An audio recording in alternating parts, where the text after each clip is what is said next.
पया के रुपया लुटाई। हाँ जी।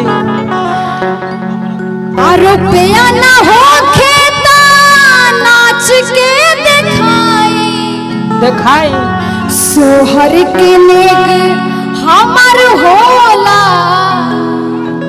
कि सोहर के नेग हमार होला कि दुआरा बाजे बधैया। अगर बबुआ के पापा जी के लगे आवाज जात होके तो मंच पे आ जाती तो बहुत अच्छा हो। ऑफर बा कि अगर पैसा ना होके तो नाचे के पड़ी। पैसा जरूरी नहीं कि पैसा देवे के पड़ी। पैसा ना होके तो नाच के चल जाए कि बबुआ बड़ा अलबेला दुआर सुहार होला। दुआर सुहार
बाबू के तरफ से, प्रधान जी की तरफ से बहुत बहुत आशीर्वाद।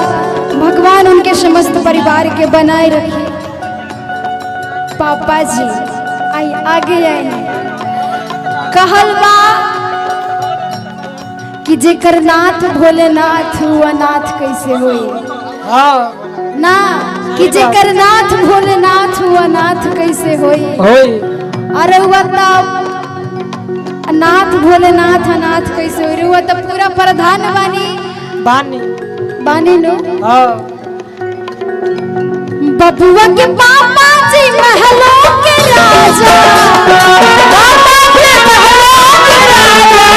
बबुआ के पापा जी महलों के राजा।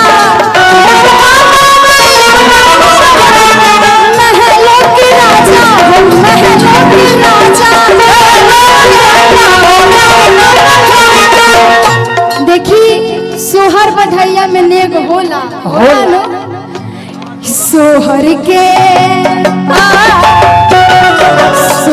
के नेग हमार हो।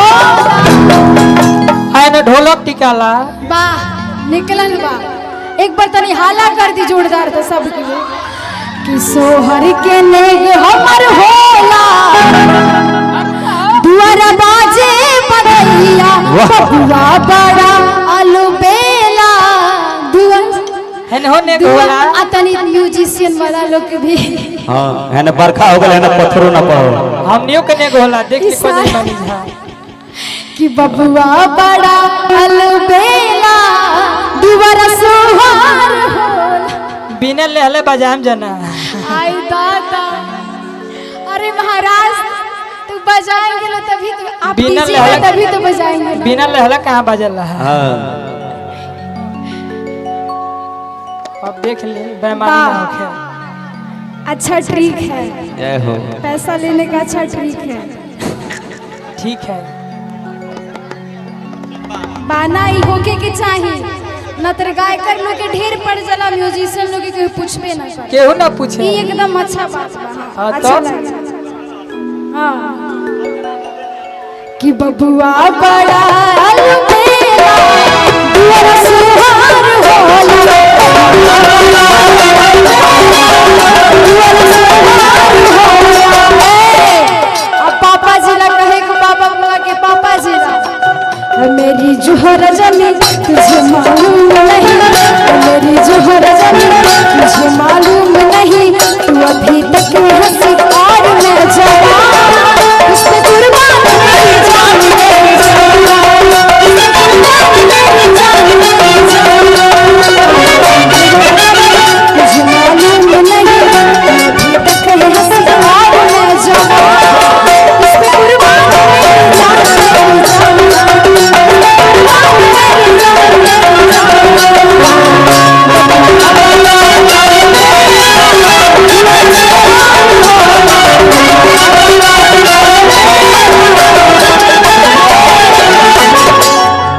बबुआ के लेके जाए के नहीं सब यही जे देख जाए के बाद सोलोनी जी के हां तो गाओ दादा पूरा गा है अब गाइए सोलोनी जी पैसा जब तक खत्म नहीं होगा हाँ तब तक गाते रहिए सुहाने वाह गाइए। देखिए पावर मिसरौली के पावर है